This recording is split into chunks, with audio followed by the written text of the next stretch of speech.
ഇസ്രയേലുമായി ചേർന്ന് US ഇറാനെതിരെ ആരംഭിച്ച ആക്രമണം 4 ആഴ്ച പൂർത്തിയാകുമ്പോൾ എന്തു ചെയ്യേണ്ടു എന്നറിയാതെ നട്ടം തിരിയുകയാണ് പ്രസിഡന്റ് ഡൊണാൾഡ് ട്രംപ്. യുദ്ധം മുന്നോട്ട് കൊണ്ടുപോകാനാകാതെ പരിഭ്രാന്തമായിരിക്കുന്നുവെന്നാണ് അടുത്ത ദിവസങ്ങളിലെ പ്രതികരണങ്ങളിൽ നിന്ന് വ്യക്തമാകുന്നത്. ഒരു രാജ്യഭരണാധികാരിയെ കുറിച്ച് പറയാൻ പാടില്ലാത്തതാണെങ്കിലും അധികാരമേറ്റതു മുതൽ വിഭ്രാന്തി എടുത്തുന്നത് പോലെ ആയിരുന്നു അദ്ദേഹത്തിന്റെ സമീപനങ്ങൾ. അമേരിക്കയെ മഹത്തരമാക്കുക എന്ന മുദ്രാവാക്യവുമായി നടപ്പിലാക്കിയ എല്ലാ പദ്ധതികളും പാളി. അനധികൃത കുടിയേറ്റക്കാരെ ലക്ഷ്യമിട്ട് നടത്തിയ ഇമിഗ്രേഷൻ പരിശോധനകളും നാടുകടത്തലും രാജ്യത്തിന്റെ സമ്പദ്ഘടനയെ താറുമാറാക്കുന്ന സ്ഥിതിയുണ്ടാക്കി. ദശകങ്ങളായി രാജ്യത്ത് താമസിക്കുന്നവരെ കയറ്റി അയക്കുന്നതിന് സ്വീകരിച്ച മാർഗങ്ങൾ മനുഷ്യാവകാശ ലംഘനത്തിന്റെ പേരിൽ വൻ വിമർശനങ്ങൾക്ക് കാരണമായി. രാജ്യത്തെ നീതിന്യായ സംവിധാനങ്ങൾ ട്രംപിന്റെ പിന്തിരിപ്പൻ സമീപനങ്ങൾ പലതിനെയും തുറന്നെതിർക്കുകയും റദ്ദാക്കുകയും നിയമവിരുദ്ധമെന്ന് വിലയിരുത്തുകയും ചെയ്തു. എങ്കിലും വ്യാപാര സാമ്രാജ്യം വിപുലപ്പെടുത്തുന്നതിനുള്ള ഉപാധിയായി അദ്ദേഹം തന്റെ പദവിയെ നഗ്നമായി ഉപയോഗിച്ചുകൊണ്ടിരുന്നു. ആയുധ വ്യാപാരം മുഖ്യ വരുമാന മാർഗമായ US-ലെ അതിസമ്പന്നർക്ക് സാധ്യതകൾ വർദ്ധിപ്പിക്കുന്നതിന് പല ഭാഗങ്ങളിലും യുദ്ധോത്സുകത സൃഷ്ടിച്ചുകൊണ്ടിരുന്നു. പലസ്തീനു നേരെ ഇസ്രായേൽ നടത്തുന്ന വംശഹത്യയിലും റഷ്യയുമായുള്ള യുദ്ധത്തിൽ ഉക്രൈനുമായി പക്ഷം ചേർന്നും ആയുധ വ്യാപാര സാധ്യത പരമാവധി പ്രയോജനപ്പെടുത്തുന്നതിനും ശ്രമിച്ചു. ഈ നിലപാടുകളുടെ എല്ലാം തുടർച്ചയായാണ് വൻതോതിൽ ഇന്ധന ഉറവിടങ്ങളുള്ള രാജ്യങ്ങളിൽ അതിക്രമിച്ചു കടന്ന് അവ സ്വന്തമാക്കുന്നതിനുള്ള നടപടികൾ തുടങ്ങിയത്. പശ്ചിമേഷ്യയിലെ എണ്ണ സമ്പത്ത് കൈയടക്കുന്നതിനുള്ള ഉപാധിയായി ഇസ്രായേലിനൊപ്പം ചേർന്ന് വിവിധ തരത്തിലുള്ള കുതന്ത്രങ്ങൾ ആവിഷ്കരിച്ചു. അതിന്റെ കൂടി ഭാഗമായിരുന്നു ഇസ്രായേലിന്റെ പലസ്തീൻ അതിക്രമത്തിലെ പക്ഷം ചേരൽ. പശ്ചിമേഷ്യയിലെ എണ്ണ സമ്പത്തിൽ കണ്ണുവച്ചായിരുന്നു ട്രംപിന്റെ ഈ നടപടി. ജനുവരി ആദ്യം വെനസ്വേലയിൽ കടന്നുകയറി ജനാധിപത്യപരമായി തെരഞ്ഞെടുക്കപ്പെട്ട ഭരണാധികാരി നിക്കോളാസ് മഡൂറോ, ഭാര്യ സിലിയ ഫ്ലോറസ് എന്നിവരെ പിടികൂടി US-ലേക്ക് കൊണ്ടുപോയി തടങ്കലിലാക്കി.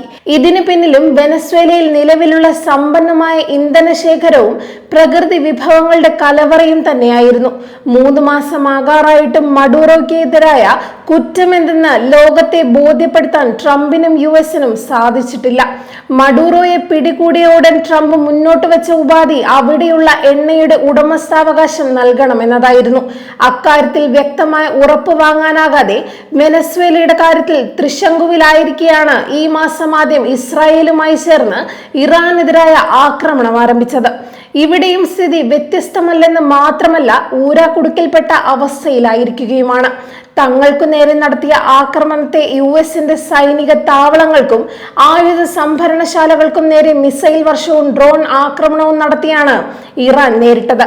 ഗൾഫ് രാജ്യങ്ങൾക്കെതിരെ ഇറാൻ നടത്തുന്ന ആക്രമണം ഇന്ത്യ പോലുള്ള രാജ്യങ്ങളെ സംബന്ധിച്ച് പ്രത്യാഘാതങ്ങൾ ഉണ്ടാക്കുന്നതാണെങ്കിലും US-ഉം ഇസ്രായേലും നിലയില്ലാ കയത്തിലാകുന്ന സാഹചര്യമാണ് ഉണ്ടാക്കിയത്.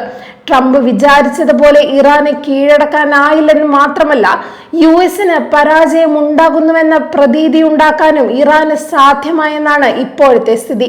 ഒരാഴ്ചത്തെ വെടിനിർത്തൽ പ്രഖ്യാപിച്ചെങ്കിലും അംഗീകരിക്കാൻ ഇറാൻ തയ്യാറായില്ല.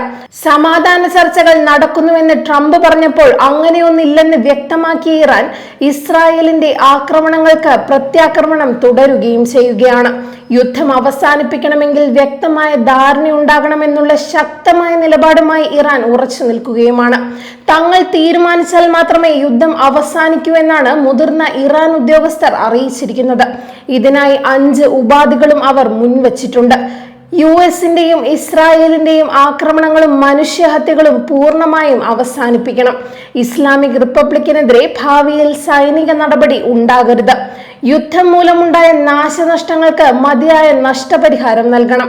മേഖലയിലുടനീളം സജീവമായ എല്ലാ പ്രതിരോധ ഗ്രൂപ്പുകൾക്കുമെതിരായ കടന്നാക്രമണം അവസാനിപ്പിക്കുക. ഹോർമുസ് കടലിടുക്കിനു മേലുള്ള തങ്ങളുടെ പരമാധികാരവും അവകാശവും ഔദ്യോഗികമായി അംഗീകരിക്കണമെന്നിവയാണ് അവരുടെ ഉപാധികൾ. ഇവ അംഗീകരിക്കുകയാണെങ്കിൽ US പൂർണ്ണമായും കീഴടങ്ങിയെന്ന അവസ്ഥയുണ്ടാകും. അല്ലെങ്കിൽ യുദ്ധം തുടരുന്നതിന്റെ ഉത്തരവാദികൾ എന്ന പഴി ലോകരാജ്യങ്ങളിൽ നിന്നും മാത്രമല്ല, സ്വന്തം നാട്ടുകാരിൽ നിന്നും ട്രംപിന് കേൾക്കേണ്ടി വരും. ഫലത്തിൽ പുലിവാല് പിടിച്ചിരിക്കുകയാണ് ഇസ്രായേലിനൊപ്പം ട്രംപും US-ഉം.